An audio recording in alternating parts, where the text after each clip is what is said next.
Good evening, folks. Greg, Countryman's Diary. Hope you're all well. For tonight's podcast, we're going to need one of these. Now, I did have a whistle that went with it, but I think one of my children have lost it somewhere. So tonight we have the living legend, not one, but four-time winner as award winner, and he might be a cross champion, but we haven't got that far yet. It's Mr. Kirk. Good evening, Darren. How are you? Hello, Greg. How are you? I'm good. Good, thank you. I'm well, thank you. Please tell the listeners a little bit about yourself, chap. So, I'm Darren Kirk from Kirk Spaniels. I've been training gundogs all my life, right from being a young kid. And I'm passionate about all types of gundog breeds. I ain't right bothered about handbag dogs, Greg, to be honest. You know, it's not my cup of tea. However, everyone to their own. So I love gun dogs. I train gun dogs, and it's what I've done all my life. I used to be in the waste industry, and I'm from a farming background, and I then went from farming into quarrying, and then from quarrying into landfilling, because you dig a big hole, get the stone out, and you've got a big hole, what are you going to do? So we filled it full of waste, and then we extracted gas from the waste and turned that into power into national grid. And I started off as a labourer, and I ended up being a boss. Some 17, 18 years ago, I retired, and I decided enough's enough. I don't want no more of this shit. I'm not bothered about all environment legislation, planning permission, licensing. I've just had enough. So, whilst I was doing this, I've always trained dogs. And I decided, right, I'm going to go for it. I'm just going to do dogs. So I left and I retired. And it's been the best thing I've ever done. I created my own gundog club, which is Kirk Spaniels, and we've got thousands, I mean literally thousands of followers and club members, and it's the biggest privately owned gundog club in UK, and it's great having that status. However, it's not just about dogs, it's more about people and dogs, because the people I meet, I meet some plonkers, but the people I meet some really nice people, Greg. Sometimes I get on with a dog better than people, but that's normal for me. I'm a dog person, not a people person. But I have to be slightly people person because right in front of dog is the owner. But people know me and my methods, and I see my methods rolling out as well in other places. And for example, I make a particular item, a slip lead, but I make it really short. Okay, or the first one ever to design a heel lead that's the tiniest lead. If you saw it, you'd think it'd be going a ferret. And now all the big companies are making it. I'm saying big companies, private companies, you know, the ones that we see on Facebook doing ads about dummies and training vests and all that. And they all make them now. And whenever I put a new product on, I know it gets copied, which is fine. I'm cool about that. I make my own slip leads. Every one of them, I make them by hand in my storeroom, and I make every one. There's a lady just, she buys, well, there's quite a few people buy them off me as trade. And I mean, she ordered a few hundred off me, you know, and they sell brilliant. But once they find out about my heel slip lead and how to use it, it's a seller. And when I'm at shows doing demonstrations, Greg, I actually demonstrate that particular lead. And so when we're at a show, we do demonstrations and we also run competitions at the show. But I also sell all my gundog training equipment. And I show all the crowd. There might be sometimes at little shows only a few hundred people, but sometimes at big shows like I do Bramham horse trials, and there's thousands of people there watching. And I show them this slip lead, and the girls in the shop tell me, I can't believe it. Couldn't they have just waited while you got out at arena? Because they start going, I want that lead, what he's training his dog with. And it's not just about the lead, Greg, it's how you use it. And I show people how to use it, and it makes such a difference. They can bring me any dog into arena. I ask, there's thousands of people there, and I say, bring me the worst healing dog, and I'm going to show you I can heal it in front of everybody. And I can because of the methods I use. So maybe I've gone off on a tangent, but That's me. I'm a gun dog trainer. I've won Gun Dog Trainer of the Year twice, once in 18 and once not last year, year before, 23. In 24, so the beginning of 24 this year, I was entered into competition and I came second. But the funny thing is Ben Randall won it, and I know Ben, not particularly personally, but I do know him, and he knows me because I nicked it off him in 2018. So I won him in 18. He's won me in 24, and we're going at it again in 25. So the awards are given on 25, and we'll see how we get on. I've also won business awards for our business.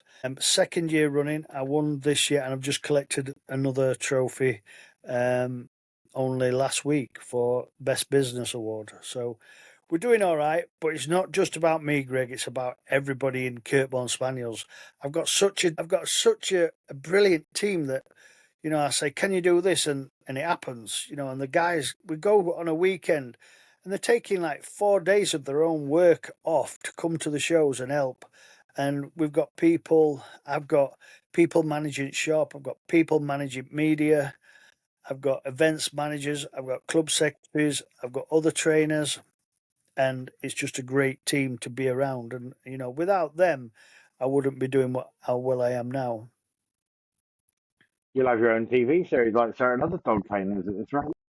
Yeah, well, there's lots of people like, you know, you can go onto other media outlets and you see people doing all these training videos. And I'm not one to pull anyone down. I'll never pull another trainer down. If they want to use a certain method, that's up to them. Unless I see them being rough with the dogs. That doesn't mean I'm a fluffy gun dog trainer and I do everything with treats. That's far from the truth. I'm not afraid to bollock anything, you know, and I'm also not afraid to bollock my customers. And you know, there's people out there and they're doing all this stuff, and that's up to them. You know, it's how they do it. Some I agree with, some I know it's actually what I've put out there, and it's been trained again. But from our gun dog club, people who've come as novice handlers have come with a pet, and I know 5 of them who are now alleged gun dog trainers. So they've come to me, they've learned how to train a dog, and now they've got websites saying how professional gun dog trainers they are, which is fine. Keep going, you know, there's plenty of room for us. I'm not bitter. I just keep on plodding because my little circle of, I'm saying little, it's maybe 7,000 people, little. They're all people who get on with me because if you don't like me, you're not going to hang around, are you? You know, simple. If they don't like my methods, they're not going to hang around. And don't get me wrong, not everybody who comes stays. You know, we might get 10 people every week join the club, and that's probably, sometimes it might be 30, sometimes it's 10, it depends. And let's say it's 10, and out of them 10, by the end of the month, there's only 3 left, you know, because they either don't like our training or they don't like me, they don't like cold weather, they can't train the dog. So out of that 10, there's only 3 left. However, that's at end of month. So we've got another 3 weeks in a month, so I've got another 30 join. You know, so I'm getting 3 every time, and sometimes you get people that'll stay 3 months and stay 6 months. I've got people who've been with me for 15 years, though, Greg. You know, I've got some people who are dedicated to what they do and love Kirkborn Spaniels. And a lot of people say it's not a gun dog club, it's actually a family of people, you know, that I've created. And I like that feeling that it's a family of people, you know, just it's like our community, isn't it? You know, the shooting community. There's certain people that you would call family. There's certain people that you would call other names. However, there's people within our shooting community that you'd say, yeah, we're part of a family of people, and that's how I feel our club's gone, and it's great. You know, we've got loads of new stuff coming up as well. You know, we're connecting. Well, we're connecting with you. It's a pleasure to be talking to you and all your listeners, and it's just a pleasure. And we are changing things. Like I've been over into Sweden training over there, and I've been asked recently if I'll go over, but I've just not organised it. I'm a bit of a lazy twat, really. Am I allowed to say that word? I'm not sure, but I'll try. I'll try my Yeah, best. YouTube's a bit thingy because it's kids show, but we can get away with it. Yeah, I'll stop them words. So I'm normally proactive, but I'm being a little bit lazy at the minute. You know, the people around me support me so much, and things have changed over the past few 10 months. I've changed my lifestyle, and I've lost 10.5 stone in weight. You know, these things make such a difference to your life, and I'm eating healthier. And I'm not eating healthy because that's bad. I eat healthier. You know, I only have one bar of chocolate at breakfast instead of 10, and I have one kebab instead of two. So I'm eating healthier and losing weight, Greg. Are you still washing it down with a bucket of lager? Hey, do you know what? I don't drink that much now, Greg. No, I could do though. I used to be able to drink and eat. It were my forte. Yeah. So you know, it's nice doing what I do. If you can, if your job is something that you love, then you've cracked it, haven't you? And I've always said, if this role of gundog trainer and becomes a chore, I'm going to stop. I'll call that it, and I'll go fishing for the rest of my life or something. Because I go fishing, you know, I go shooting, vermin control. I've got my own shoot. Well, not my own shoot. It was originally my own shoot, but I've got two partners in it because it's quite a big risk to take having your own shoot. But they went hand in hand. Gundog training, and you're always looking for somewhere to go shooting with your gundogs. And I thought, why don't I have my own shoot? So I created my own shoot. Financially, it can really rip you to bits. And what I did, I got a couple of people on board to share that financial burden, and it's working pretty well, you know. And things next year will be better. We had a bit of an hiccup, as you're aware. We had to move shoot grounds because, unfortunately, the landowner passed away, and he left everything to his sister, and she decided she didn't want shooting on her land, which is fine and understandable. She did that, and we bite the bullet and say, right, we're going to have to lift everything, all the work we've done, and go to a new place. I found some more land. We've started again. So this year's been difficult. You know, bearing in mind when the previous place I'd shot 150 odd foxes there. And can we talk about dead things? Yeah, carry on. Yeah, good. I've shot 100 foxes on the previous land, and then I go to a new place, which had been no vermin control. I went out last night and I shot one last night, but you know, from somewhere where we've got we were just brilliant on vermin control, and we had very little problems. I go to this new place, and it's had no vermin control for many years. And I turn up and see half a dozen foxes walking around my pheasant pens. I'm like, bugger, you know, we're going to have to sort this out. So I've dealt with it.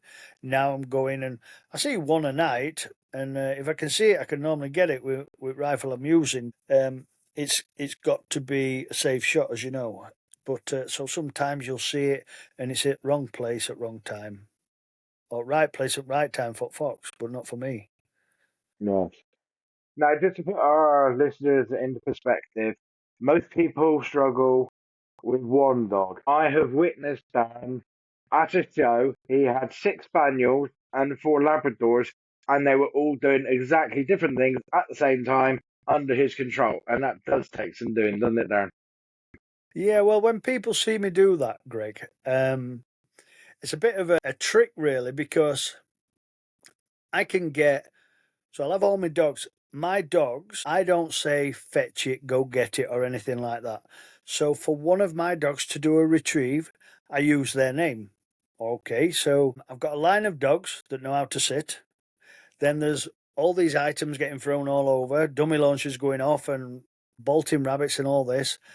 And all I do is I'll say one dog's name, and that means action, go. So I'll say a dog's name, and that dog will do what I want it to do at that second.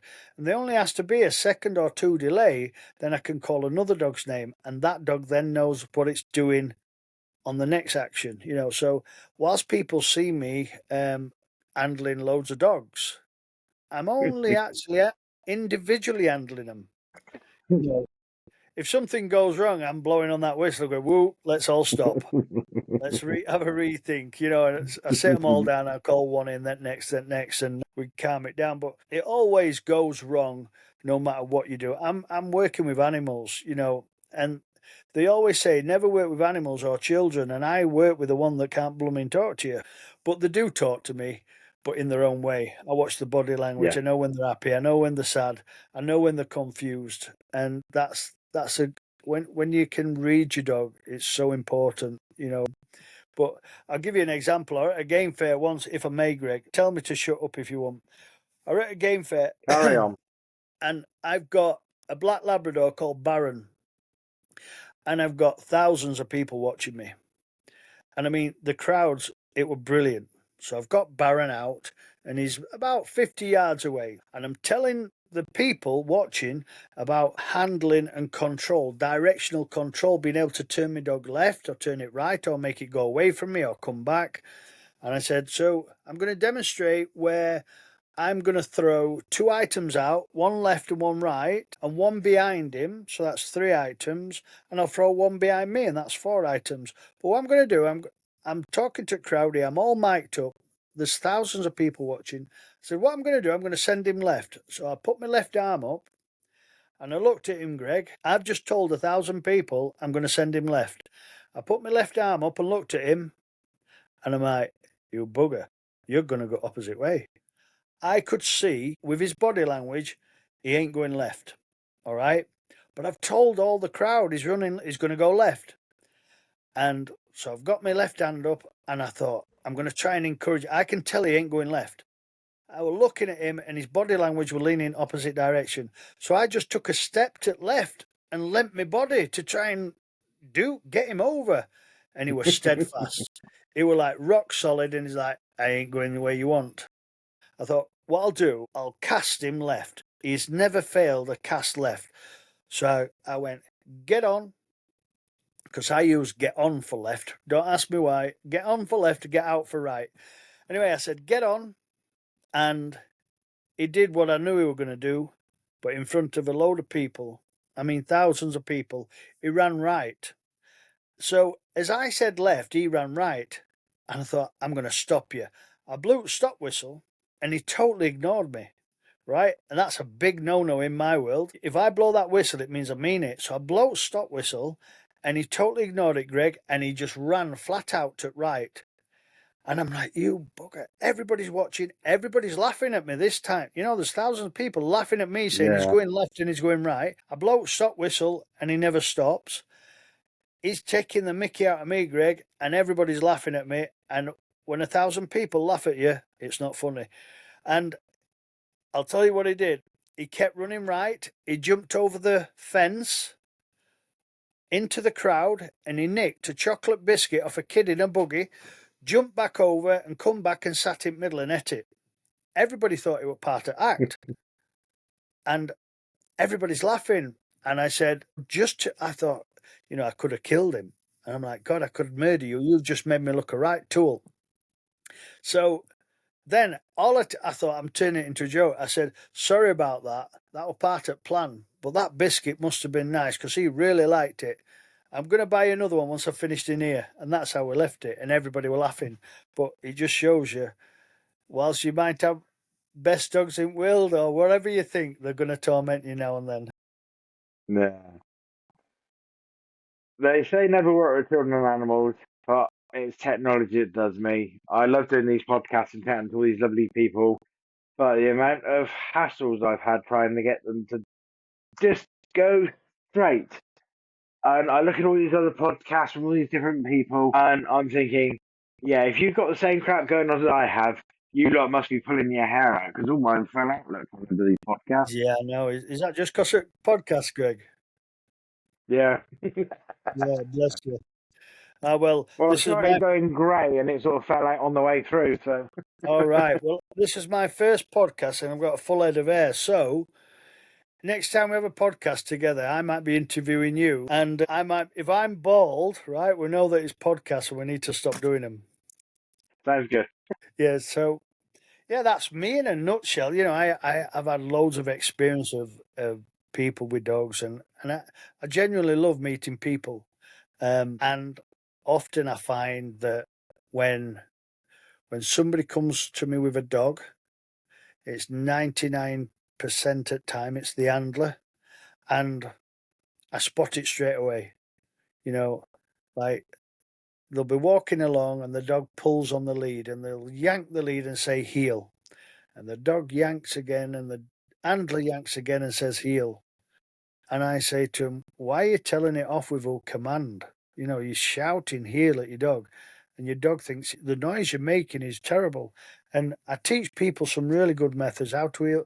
I can get any dog to heel, and I've seen people go, yeah, of course you can, Kirky. I can. Give me a minute, let me show you, and I can get a very bad dog healing very quickly. And then when I pass it to owner, I say, you do it, and they have a go and they're useless. And they say, what you done to me dog? How can you do it? And I say, well, you're not listening to what I'm saying, because I am renowned for telling it as it is. And it's a little bit like when we have one-to-ones, I'll say to them, how have you gone on from last session? I've done everything you've said, Darren, and it ain't working. And I'll reply, well, thanks for that vote of confidence. You've just told me my methods are crap. And then I think, I'll tell you what, you show me your version of what I told you 2 weeks ago. Right. And Greg, it's nothing like I shown them. It's the do things. And I say, oh, told you how to do that. It's, well, this is what I thought you said. No, I never. And I show them again. And sometimes we have good listeners, sometimes we don't. The good listeners are moving forward with the dogs and do really, But I meet some lovely people and some quirky people, all different people. Let's call them different people, because there's some brilliant ones out there. I've met all nationalities.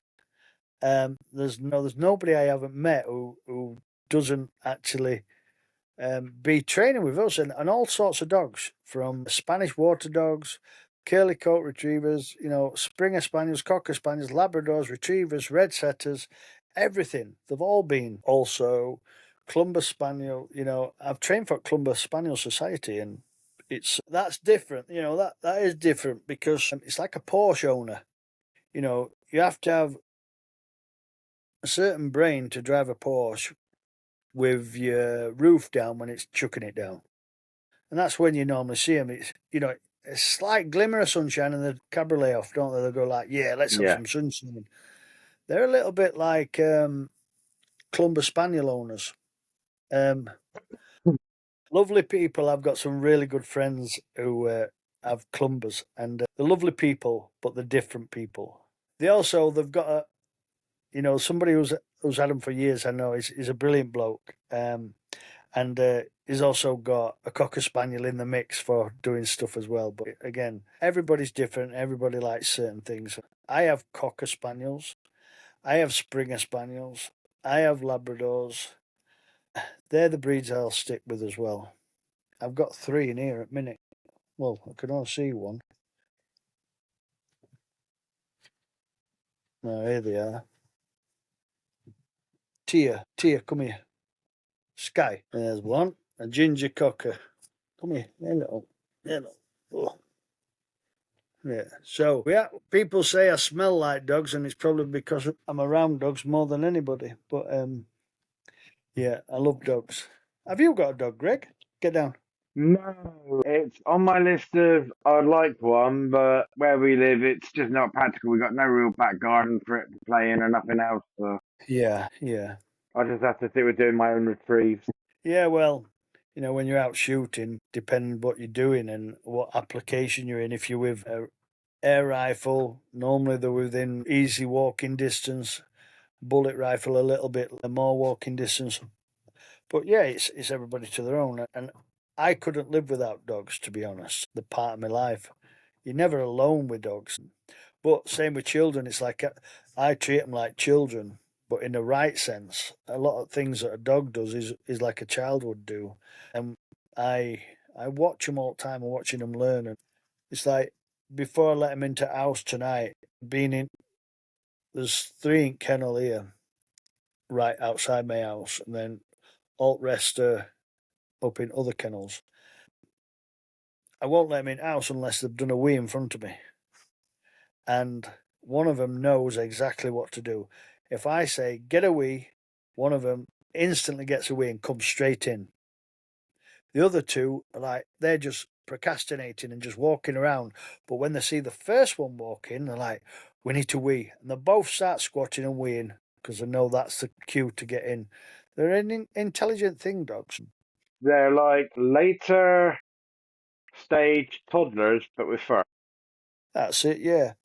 I don't know at what point toddlers stop pooing around your house and when dogs do, but I think it's a bit quicker with dogs. Right, while we're on the subject of dogs indoors, what's your view on working dogs and pets, outdoor kennels, outdoor runs, indoor, by the fire, etc.? Where is the line? So I haven't really got a line. The reason I haven't got a line is because you can have a really hard-working dog that does everything you want. Because I go wildfowling and I do all sorts of activities with guns and dogs. You can have a really hard-working dog and then you can sit it by your fire. You can have a really hard-working dog and stick it in its kennel. I think the most important thing of all is make sure you create rules. If I tell my dogs to come here, I want them to come here. If I've had enough of them and I want them to get in the bed, they've got to get in the bed immediately. And I think we have to be a little bit careful that dogs become part of the family for sure, but we must always remember they're not humans. And when you start treating them like they're an equal to us, they'll start taking advantage of what we do. So when you sat down for something to eat and dogs sat at table waiting for something to eat, that's wrong. When I sit at my table, I tell them get in bed. I don't want them looking at me. If they come and look at me, I'll stand up and I'll say, get in your bed. I'm not having it. And I won't accept it. So a dog in the house can be as good as a dog in a kennel.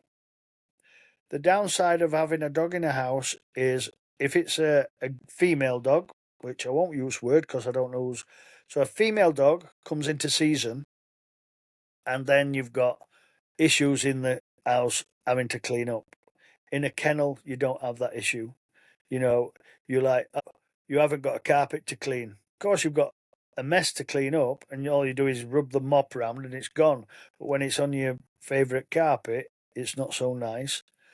And the other issue is when I'm out wildfowling on estuaries and I drive there in my truck, I get my dog out, my gun out, my bag out, and my flask, and off I go. I've got a 2.5 mile walk to get to water's edge.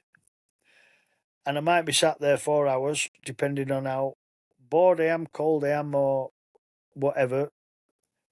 And I am covered in clayey, horrible, shitty mud. I won't want him in my house. So what I do, when I've got a wet dog and a mucky dog, I then take advantage of kennel and I say, you're in there tonight, mate. And they are heated, so they're not going to be cold. So that's what we do. We stick them in a kennel, let them dry off. By the time you go to them in the morning, they look a little bit dusty because they've dried all the clay and mud off them. Give them a brush down, send them for a retrieve in local river, and they're like brand new again. So the disadvantages of having a dog house dog only are those things.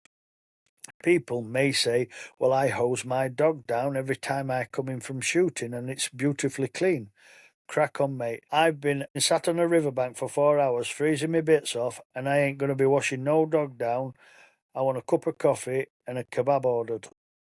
I'm not doing that, And some people do, but stick them in kennel in some beautiful dry bedding, they love it. You hear them rustling about I use what they call tea bag bedding, and it's basically shredded paper, and it's absorbent and it soaks any moisture. You go in morning and it's really warm, where they've generated heat. And if there's any damp, I'll take that out and refresh it. But to answer your question, I've got no fine line other than rules. Make sure You create rules. You can get them to sit on the sofa like I do. They can come and sit, watch a film with me. But when I say get down in your bed, they've got to get down. If they decide to jump up on their own, now that's naughty. If they want to jump up on their own, they're going to get down and get in the bed. I just create manners all the time. And you don't have to be angry about manners. Sit means sit. Get in your bed means get in your bed. But what you should never do is give a command that you're not willing to follow through. So I see people blow that whistle and the dog doesn't stop. So they blow it again. And dog don't stop. So they blow it again. Dog don't stop. Then they go, "You blooming thing, sit down." And dog sits down. So 4 times it took to stop that dog. You train your dog that it only has to stop on 4th occasion when he hears mum or dad going crazy. What happens is a dog, they love habits. Dogs love being in an habit situation. And you can tell the dog 3 times like sit, don't sit, don't sit down, and it doesn't sit again. And your last one is a sit down, and your dog sits. So then you're training it to only sit on the last noisy one. And then people say, "Well, I can't get my dog to sit for the first time like you do." I say, because you're doing it 4 times. Create good manners and good habits, and it works every time. You crate train? I like puppies in a crate for the first few months, so they're clean in the house. Then they're clean in the kennel. If they know that where they're bedding is clean area and the garden is mucky area, they'll then transfer that to kennel. You're going to get some dogs that are a little bit slow on the take up of it, but I saw somebody post on Facebook the other day, if I may use that, and somebody posted on there saying, "I can't get my dog to stop pooing." And it poos all the time. Well, it's about timing. If my dog were doing that, I'd be up every 30 minutes to take it into garden. I'd set my alarm. Yes, you're going to be tired, Greg. Yes, you're going to be fed up. Yes, you're going to wish you've never had a dog.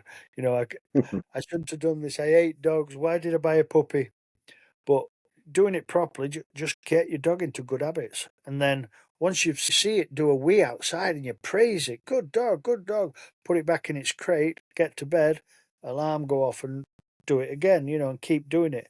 Then eventually that 30 minutes can be an hour, 2 hours, 3 hours, 4 hours. Dogs can go 10 hours without having a wee once they've trained. They don't need to wee. They're not like us that we're always piddling. We're like foxes, aren't we? We piddle on everything, us men. And like dogs can go several hours without a wee or a number 2, and they adapt as well. Some people think that, I'm worried about my dog that it's bored. You put a camera on your dog, and what it'll be doing will be sleeping until it hears you coming up drive. It won't be doing nothing. They're not bored, they're sleeping. They're preparing the brain for when you turn up, and then they're going to go scatty and run round your head, run round your house, ruin all your garden, be everywhere. Just they're saving all that energy for you to turn up. You think, blooming heck, it's been sat in there. It needs to go out every hour, and that's not true. Dogs love the comfort of being on their own, and but now we're coming up with all these new terminologies like separation anxiety, and my dog's this, my dog's that, and it's it's I don't agree with all this new stuff, but it's not because I'm an old trainer and I'm not willing to change, because I am willing to change, but when they've run out of things to do, they put a label on it, just as they do children, in my opinion. And it's got separation anxiety. No, it just wants to see you. Why can't we call it just wants to see you? But it's got separation anxiety. We'll end up having counsellors for our dogs before long. I think you'll find some people already take their dogs to counselling. Yeah. It's Milne's. They normally live in handbags, mind you.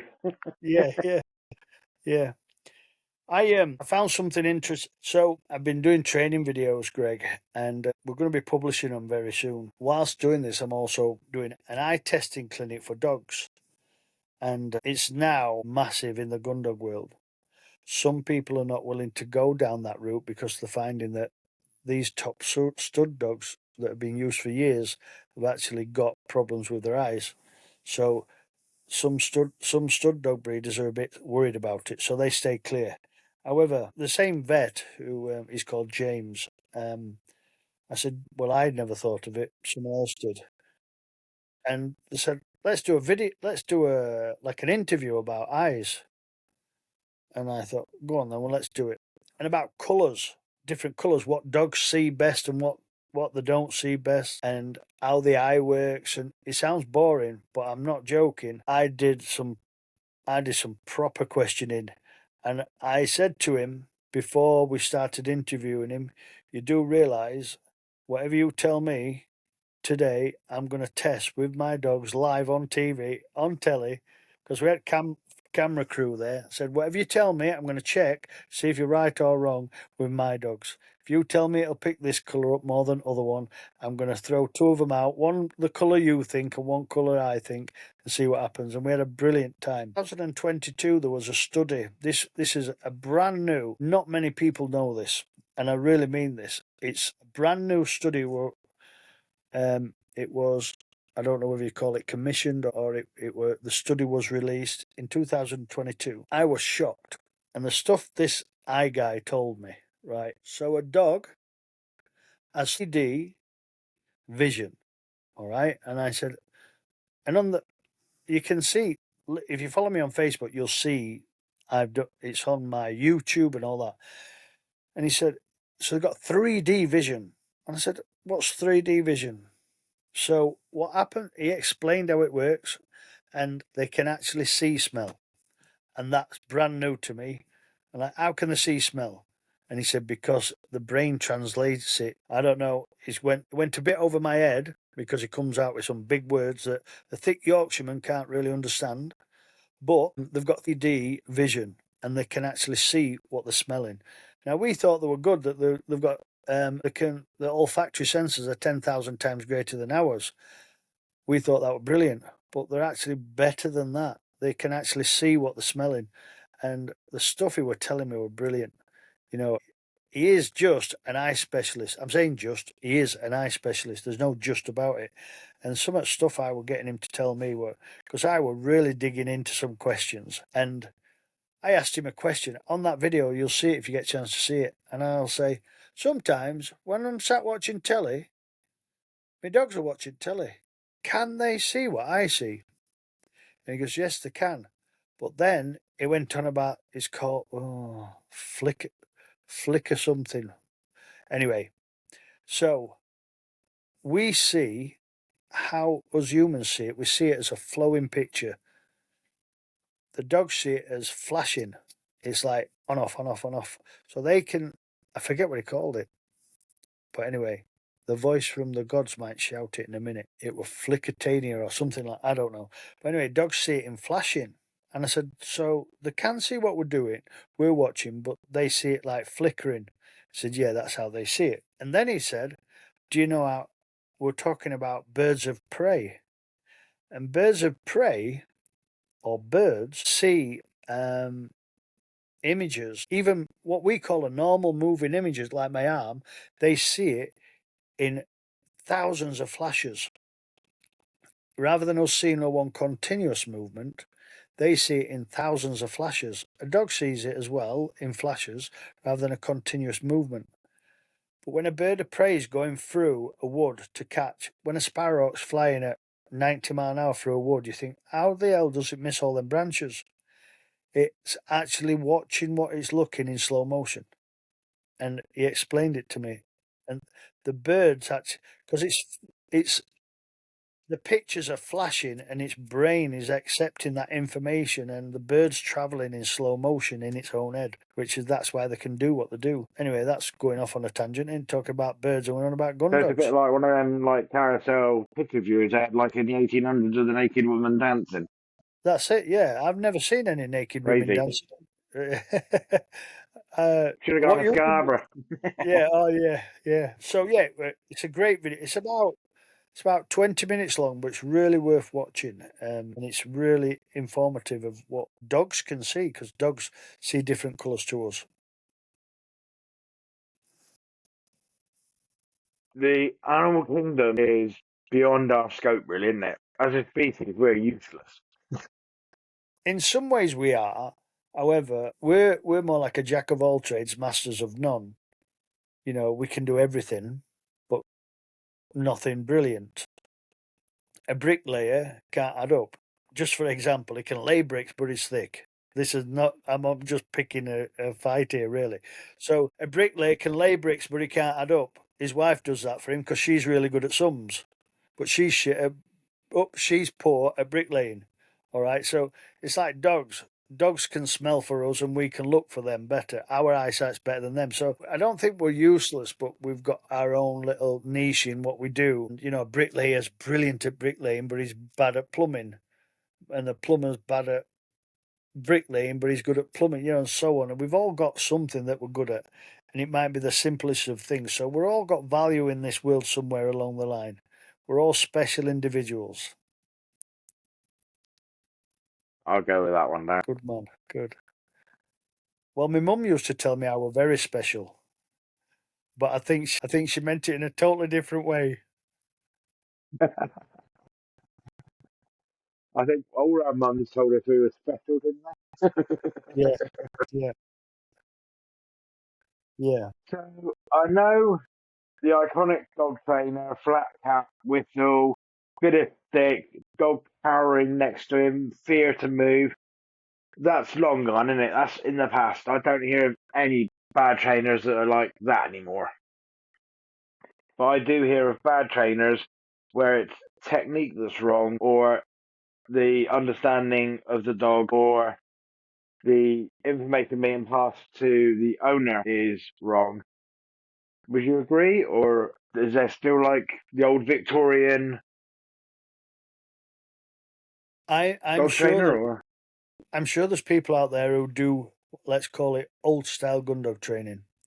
The thing is now we've developed in everything. I'm talking to, if I said to you 30 years ago, Greg, I'm going to be looking at you face to face, but not sat with you, and we're going to talk to each other face to face, but we're going to be 450 miles away.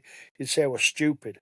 And look at us now, everything developed, and we're now talking face to face to many people, and things develop. And just like training gun dogs, if your dog did something many years ago, if your dog did something wrong, you would thrash it for doing something wrong. I mean, how crazy is that? You know, we don't. It's like a child. At one time, we used to smack children. You know, well, I certainly got my bum smacked, but at one time, it was an acceptable method of training children. You know, no? if you slam that door, you're getting your bum smacked. But now we teach them why it's wrong for slamming door and what could happen if it did slam door. And so our life, our methods have all changed. And there's possibly people out there that, well, I know there is people out there because the one on Facebook, and he got ridiculed so bad he had to come off Facebook. Somebody happened to be filming him doing some naughty, nasty treatment to a dog, and he had to come off Facebook. He's now back on and he's a new man. But the methods we use are far better. We understand dogs better, and I think, you know, if I wanted you to do something for me, and I whacked you with a stick and I said dig you that hole, you'd probably pick spade up and smack me and say dig it yourself, boy. Now, if I said to you, look, mate, if you dig that hole, you're going to get a really good reward and it'll be financial. I've explained what the positives are if you do it right. And you'll be going, you tell me when to stop digging. I'll keep on digging. If you're going to pay me like that, I'll keep on digging. So it's a bit like that with dogs, you know. Show them, explain to them what the reward is, and then you get a better result, and a much speedier result. And I brought in a method that I didn't originally start doing this, but I started watching dogs and handlers, and I don't tell my dog to sit if it's stood up. Sounds crazy. When I'm training a young dog, I don't tell it to sit down. I tell it to sit when it's sat.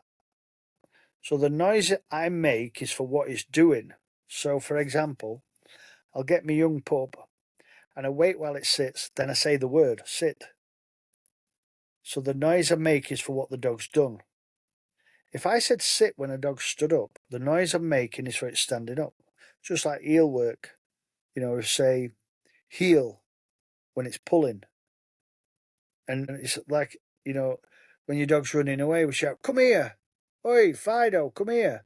But my dog's running away. So the noise we're making is for what the dog's doing. So I always say, don't give a command if your dog's not doing it. A young dog. Once it gets into the dog's brain that, every time it sits down, he gets this lovely voice saying, sit, good dog. And when it's running towards it, we go, yeah, come here, come here. And it gets all these noises and it matches what it's doing. So the noise we're making is for what it's doing. Dog appreciates it better. And it's a softer way of training rather than, you sit down, you blooming thing, sit down, and telling it off with words they want to use as a command. So the methods are totally different that I use. And I start seeing and hearing people use it. And I just sit back and smile, well done. I just say, well done. It's nice to see people doing that. I'm not saying I've made all the changes. I haven't. But everybody knows that a gentler way to training is more successful than a harsh way of training. That said, I've had dogs that are that hard and that tough. Not that I have done this. You could hit it over head with a shovel and then it will, yeah, what's next? They're that tough. So the tough dogs are quite difficult to train because when they choose not to do as they're told, you can't reprimand them because it don't make no difference. It's like a 3-foot person hitting a 30-stone bodybuilder. They're just going to look down at you and not respect you. It don't work. So I've had a lab. I've got Duke now. Duke's a strong-headed dog, but if you were to whack him, not that I have, if you were to whack him, he wouldn't understand it. He wouldn't even know what I've done to him because you're like, well, what was that? It's never been done to me. So you go and give him a smack for not doing what he's told. He just won't work it out. What was that all for? I don't know. He won't understand what the punishment's for. So you're better off going, pack it in, come on, let's do it again. Let's do it again and do it right this time. So there are loads of methods out there, and you don't have to. And I'm not a fluffy gun dog trainer. Some people say he's turned all fluffy. I haven't turned all fluffy because I can bollock a dog. If my dog's done wrong, I'll let it know because if you think about it, I'm working in an environment that's dangerous. We're on farms. We're in a shooting environment. There's people out there pointing guns. And I want my dogs to be safe as possible. And what you don't want is your dog chasing a rabbit and the man with gun going, rabbit dog, rabbit dog, rabbit dog, rabbit. You don't want that. You want it to be rabbit all the way. And you don't want that chance. So let's train a little bit harder. Let's train a bit clearer. And we've got a safety in our dog's well-being. And, but if my dog were chasing a rabbit and it would be life and death training that, your dog could run across a road. I'm going out after it and I'm going to let it know I am really ticked off with you, mate.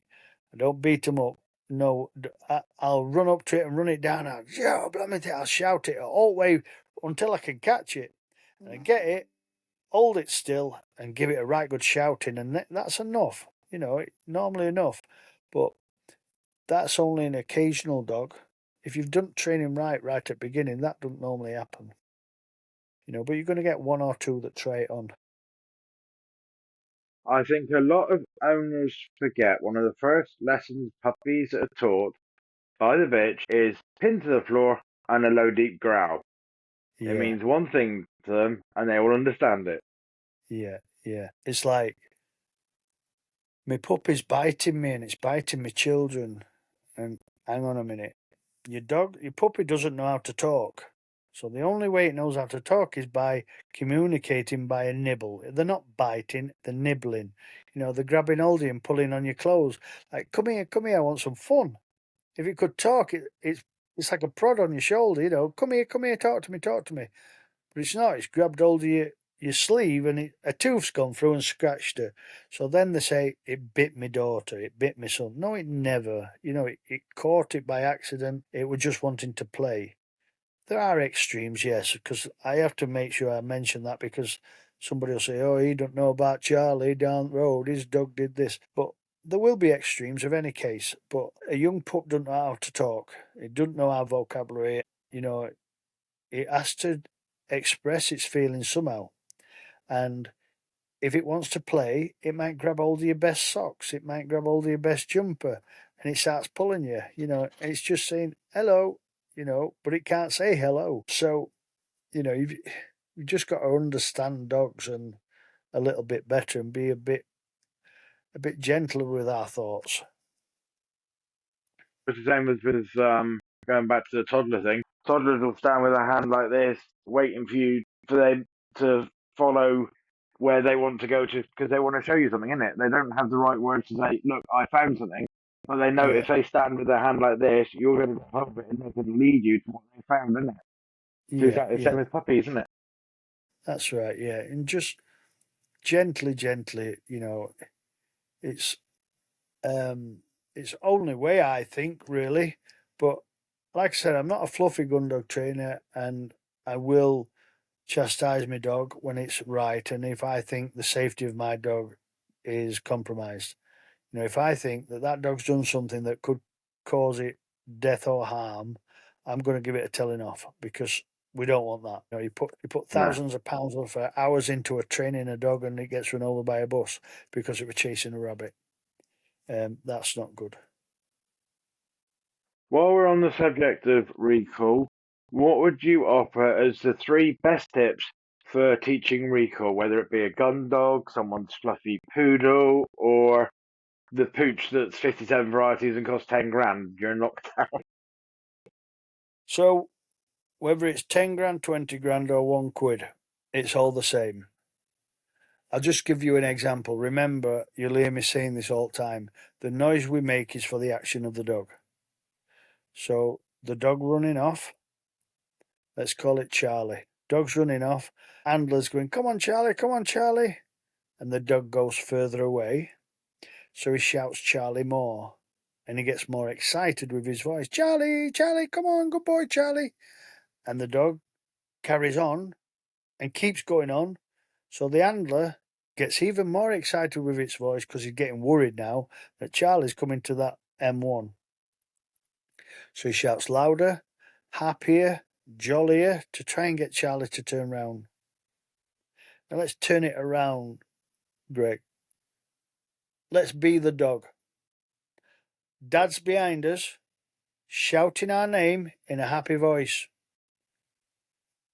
And the further I go away from Dad, he gets louder and he sounds happier.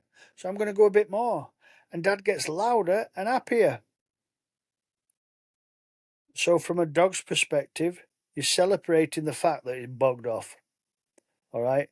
The faster it runs, the more it chases that squirrel, that rabbit, that hare, that deer. It makes Dad more excited because I can hear it. So how do we get round that? A real simple one, this. Shut your gob. And if your translator gets that, shut your mouth. That should help. What happens is when your dog's running away and you're getting excited, your dog thinks that you're joining in. All right? Dad's joining in, Mum's joining in. Be quiet and watch that dog slow down. Your dog will instantly slow down because you're making no noise. And then it's going to go, hang on a minute, something's not good here. No noise. It's going to stop and look at you, or it's going to turn around and try and acknowledge you. That's the time we call it back. We're only going to use its name when it's coming back. And you have to do it in a safe environment. It could be in a rabbit pen, it could be in a play area or whatever. But teach your dog that coming this way to its name is the only way it gets any noise off you. Then we're looking at getting our dog to follow us. So we're going to find an item that's of great value to dog. I normally use a rabbit skin dummy, not one that you bought from a shop. I go out and pop a rabbit and I put the skin on a dummy. It's the most exciting thing for any dog. People will say, well, I've got a rabbit skin dummy, but it don't work. Well, you ain't got one of mine that's just come off field and it were breathing about 10 minutes ago. Mine stinks proper. Something like that. make the dog so excited about it. Get it on lead and torment the life out of it. Show it how good you are, and the environment next to you is brilliant, and over there it's just green grass. Get your dog to enjoy that. And I make a noise to associate with something good. And it's normally and just make like a rumbling noise, and dog knows that there's going to be fun. And that rabbit skin comes out. As soon as dog hears that noise, it comes running back to you. So we're creating a better environment next to us rather than one over there. You've just got to relax a little bit. If my dog ran off, so be it. Sounds awful, but I'm going to let it run because I ain't shouting it back. I'll only shout it back when I see it coming back. You know, you've got to be steadfast when you're doing that. So bog off dog. And also the last thing, you asked me for a few. The last thing that you must always do is do not lock a dog down. As soon as you put it on a lead, and they'll say long line, go on a long line, get it on a long line, a drag line, that'll be all right. No, it won't. It doesn't work. It's a temporary fix, because as soon as your dog comes off that long line, it's freedom again. It assists you a little bit. It assists you that you can stand on lead when it's running like crazy. It assists you a little bit. But once you've trained your dog not to go more than 30 feet, because that's the end of the long line, then you've got to start again. You've got to have 10 feet. You've got to have 5 feet or whatever it is. But you're better off training it properly in first place. Gently does it. Recall is massive. When people ask me, Darren, can you give us some tips before I come training with you? Recall. That's all I talk about. Make sure your dog's happy when it comes to you. Don't be telling it off. When it brings you your best pair of shoes, don't tell it off. Give it a cuddle and give it oat you want, but don't tell it off. And for translation purposes, oat means anything. And just, I'm Yorkshire, aren't I? So, yeah, the dog must have freedom. If you lock a dog down, it'll quest for freedom. You know, it'll just keep going and wanting it more. You know, if you put a prisoner in a cell for 12 months, he wants freedom. And once he got freedom, he got, yeah, I'm off now. So you got to give your dog freedom. A good friend of mine up in Scotland, he had a really bad bog off dog, and he said to me, I won't swear, but the blooming thing wanted to run forever. I said, did it? Yeah, so I made it run forever. He said, I tied it to a quad bike, went up onto it, fell, and let it off. He were only toodling out, he wasn't dragging dog. Went up onto it, fell, let the dog off, and it ran off. He said, I turned around and off I went. We're both going in opposite directions. Dog realised that he was going back other way. Dog turned around and chased him, right? And he said, I had a brilliant hour on my quad bike going up and down hill trying to get away from dog. And he created the dog enjoying freedom, but it were around him, you know, not in its own environment. It's one of the biggest things. It's one of the biggest thing I train as a gun dog trainer is bog off dogs. And I'm sick of them. You know, I get sick to death of, I've got a lovely spaniel, but, and I know it's coming, it just don't quite recall as much as I'd like it. So they turn up for the one-to-one, Greg, and I say, how are you doing? Because they always tell me what they want to train. How are you doing? I'm all right. Yeah, I've got that dog that just recalling quite right. Okay, yeah. Take it off lead. Let's have a look. Next thing, I'm looking at the dog through binoculars. You know, it's gone that far. This dog that's got a minor issue has actually got a major issue. They just didn't like telling you. So that's the tips for just be quiet. When the dog looks at you, start making noise then. Do you find any gun dogs that are gun shy? Yeah. So there's gun shy, bang shy. So some dogs are afraid of a gun, physical appearance of a gun. But that normally relates it to what's happened from the gun. You know, the gun goes bang, so it's that's caused the issue. So that's a gun shy dog. A bang shy dog, you know, what's afraid of loud bangs can still go shooting, because the loud bangs that are like a firework are totally different to a shotgun. But I've also had dogs that hate air rifle noises, you know, the psst, the hissing of the pellet. They've hated them. You get an air rifle out, they hate it. Fire 12 ball and say, what am I fetching back? You know, so all dogs are different, but you have to be gentle introducing anything. When you're introducing a dog to guns, don't just stand at the side of it and pull the trigger to see if it likes it or not. If you come to the side of me and I wasn't prepared and you fired a gun, I won't like it. You know, even though I like hearing the sound of shot. But that's not how we get our dogs to not be gun shy. We need to introduce everything in small increments. This goes for anything. Small increments, little bits every now and then. And if your dog shows any sign of not liking it, any signs of distress, what we're going to do then, we're going to back off and leave it for a week and then try again later and go further away with the distraction or the noise. It might not like cars. Don't stand outside at motorway then. Stand on a less busy lane.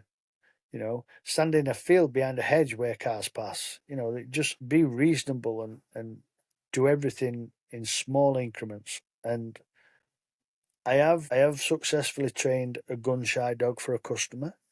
He went up into Scotland and he bought a very expensive Labrador in its thousands, fully trained Labrador in its thousands, which it would be. And back then, I think it was $6,000, and that were 20 years ago. And he said, Darren, can you have a look at my dog? I said, yeah, sure. I said, watch what happens. So he opens boot, and then he went to the side door and got his gun out, and dog was just spinning him back at boot. It were petrified of it. And I said, look, I cannot guarantee you anything because this dog is really upset. But what we did, slowly we got dog used to a gun. And how we did that is I walked past the car. So I wasn't related to him and the car and the gun. But he was sat on back of his car with his dog, chatting away to it as you do. And I just walked past 20 yards away with a gun sleeve over my shoulder. And that's what we did. We had lots of one-to-ones, progressively getting dog better. The next step was I walked past with a gun. The next step was I opened the gun and shut the gun. Little things like that, small increments. The next step was I put cartridges in gun, shut my gun, opened my gun, put it back in sleeve, walked past dog again. Then we were getting him to do the same. You know, it took us ages. Lived to be a very happy gun dog. But that doesn't always work. You can't guarantee anything with gun dog training. Just as you can't whether I get a cup of tea in the next 5 minutes or not. What do you drink, Years Kirk? ago, I had a collie cross spaniel, and instead of being small and ugly like most collie cross spaniels, this was a huge, great collie dog. He sat 32 inches high, Darren. Nice. His favourite trick was paws on shoulders. Yeah. I tried teaching him, thinking he's half spaniel, half collie. There might be some brains there. And I only had the air rifles at the time, and of course, got silence on the air rifle, so it's clipped here, and stuff falls over there. And he couldn't quite grasp it, so I ended up putting some steel targets out so they made noise and moved. And he's like, oh yeah, but still won't get it. So I ended up taking the silencer off so the air rifle made a bit more of a noise, and then stuff moved. He was like, oh yeah, I'm sort of getting it. I shot one rabbit, I sent him out, and I thought, lovely, he's gone out, he's looked for it, caught it, found it. He decapitated it and then buggered off 50 yards to play with the head. And that was the last time we went retrieving. Yeah, that's something we don't want. Yeah. And it's like, you know what, some dogs, no. My mother-in-law, bless her, she's got a Staffy cross Springer, and he's more Staffy than Springer for his way. And there's no retrieve, drive, or nothing with him, you know. He just wanders off, runs around the woods for 10 minutes, and comes back and goes, yeah, I'm knackered now, can we go home? And I Yeah. took him up on Dartmoor swimming. I thought he had nothing for water. I didn't know until I did some very fast research. Staffordshire Terriers and a lot of other terriers sink because of their bone density. I Yeah. had to fit him out of 4 feet of frigging water. He's on the bottom walking around. Did you sink? No, the bloody dog did. Yeah. Well, it's water training in itself is quite a big thing. When I'm out wildfowling, I need my dog to retrieve out water. But it'd be no good if I've not trained water work. And the first water work my dog does is walk through a puddle on a lead. It's the start, small increments, and just make it bigger. It's how you do everything. Is there any animals you'd like to train? Maybe bird of prey or ferrets or horses or that you can implement your training into? Well, my knowledge of gun dog training comes from not just dogs, it comes from knowledge of other people in different different applications. So when I was in waste industry, I used to hire a man who used to fly his hawks around my landfills to keep the seagulls off. The planning permission said, "Thou shalt not have seagulls. If you had seagulls, you could be summoned." So I used to employ a guy to fly his hawk on site. He used to tell me stuff that that I'm actually writing about. I'm not going to tell you what it is because it'll spoil it, but he taught me something about birds and the owner, and I really liked it, and I implemented it with dogs, and it's so true. Then I used to work at Royal House called Airwood House. I don't know if you've heard of it. Airwood House in Leeds. There they had horses and stables, and one of the ladies whose husband was the estate boss, really, I was talking to her a lot, and she knew loads about horses. And some of the stuff she was telling me about horses, I related it to dogs. And so I've got birds of prey and horses. To answer your question, it probably would be a bird of prey. Yeah, I think they're a majestic thing, and they look beautiful when they're flying through air. Horses are a bit I've too got big. several falconers as friends and totally jealous. Yeah, they're beautiful. Absolutely beautiful. Yeah. What about I you don't know, then? you might have. Sorry. What about you then? So if you ain't got a dog and you've got friends with hawks, God, I'd be so jealous.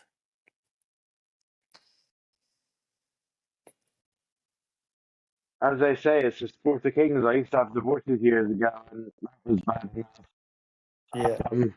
But yeah, if I had my way, I'd probably have a hawk over a dog just for the sheer enjoyment of the sport.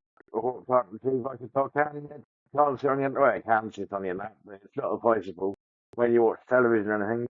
Yeah, it's one of those things, isn't it? yeah. But I could have both. I have a spaniel for flushing and the bird for striking. I could park my gun up then. Yeah. There's a guy been in touch with me. He's asked if him and his friends can come on our shoot, and he'll pay me good money to fly his birds to catch our pheasants. But I'm not bothered about that at the minute. Maybe next year I'll let him. Yeah, it's everybody to their own. I saw a video the other night. It was in America, I think, and a guy has trained his spaniel to find car crash victims in the lakes. So instead Yeah, of like your normal cadaver dog, which is a dead body dog for people that don't know, you might find like a buried body in the forest or whatever.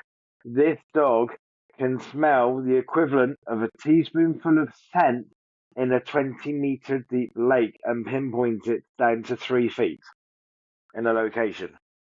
yeah. So Absolutely incredible. amazing, absolutely amazing. Yeah. So I've got a friend who trained the first ever Clumber Spaniel to do that. The first in the world. And a guy called Bry. And he was the first in the world to do it and the only one in the world to do it. And then recently, over the past few years, a police officer's also done that. The same thing to find bodies in water. And he was telling me they can pinpoint it. They got the dog on the boat, and the flow of the water matters, the depth of the water matters. And what happens is when the dog's on scent, it can smell it, and so you're driving into the scent, which it can smell, and then all of a sudden the dog turns round because it's gone, the smell's gone. So you've just passed the body. You turn the boat round and do it again, and the dog's smelling Yeah. and smelling, and that's how you do it. Yeah, that's how you can pinpoint. Brilliant, They amazing. said they used decaying pork in basically a tuna can size, and they actually placed this decoy bait out and GPS mark it, and the dog, after I think it was about 6 or 7 passes, got within a 3 feet circle of it, and the diver went down and retrieved the can, and it was literally right where the diver went down off the boat. You know, the dog said right here. The diver went down, and incredible to watch. Yeah, definitely, yeah. So yeah, I'll go back to we are pretty lame as a species, you know. Yeah, compared to dogs in any olfactory sensors, yeah, definitely. But even greater But you know, than, like an eagle can see 3 miles. yeah. But they've all got their own little niche, like I said, and like a dog's great at smelling, but look at, let's say a dog's 10,000 times better smelling than us. Look at a bear; it's 200,000 times better than us. So you know, it's everything's good at something. What time is it, Greg? It's almost time to end our lovely cast. It has been fantastic chatting with you, and I'm Hey, sure we'll and have to have another chat soon, Dan. yeah, I'm happy to chat again, and I hope the listeners, when they're listening to this, they've enjoyed it, and some funny stories along the way about Baron going the opposite direction and me meeting funny people. But yeah, well, thank you very much for inviting me on board, and maybe you can return the favor for me one day, and we'll talk about your stuff, eh? Yeah, gladly. Talk about my days as a horseman and a farmer's son and a countryman and a chef, and yeah, I'll tell you what, some weird people want food cooking. I'll tell you. I know. Talk to me. I'll have to tell you about the 6 grilled steak we ended up microwaving, then deep frying, and then it was happy for the lazy. Wow. It went from medium, medium well, burnt, cremated, microwaved, into the deep fat fryer, back on the grill to dry off, and then she was happy. And we're like, we wouldn't even dream of serving that. And she was Yeah, happy, ecstatic, wonderful, thank you, chef. We just felt sorry for the rest of her party because if that's how she gets her food, yeah, yeah. I like mine medium, so when you cook me a steak, it's medium, please. it's cut off its horns, wipe its bum, and stick it on the plate. That's what I've heard before. Yeah, yeah. No, I'm not. No, I don't like too much blood. Right, so where can everybody find all your details? Is it .com or .co.uk or? So it's kirkbornspaniels.co.uk, and it's go onto our website and you can look at all our stuff on there. There's always links on the website to what we've been talking about, like the eye clinic guy, the podcasts that we're doing, and all the training stuff's on there. You know, people are welcome to it. Have a look, and also they're welcome to send me a message. You know, say, Darren, I've got this problem with dog. Tell me what I can do. It don't cost you to ask questions. And there's no such thing as a stupid question. I always tell all my handlers that there's no such thing as a stupid question if you don't know the answer. Yes. I do. Well, it's been a pleasure, sir, and thank you very much. Thank you very much, Greg. Take care. And you. Cheers, Darren. Bye bye.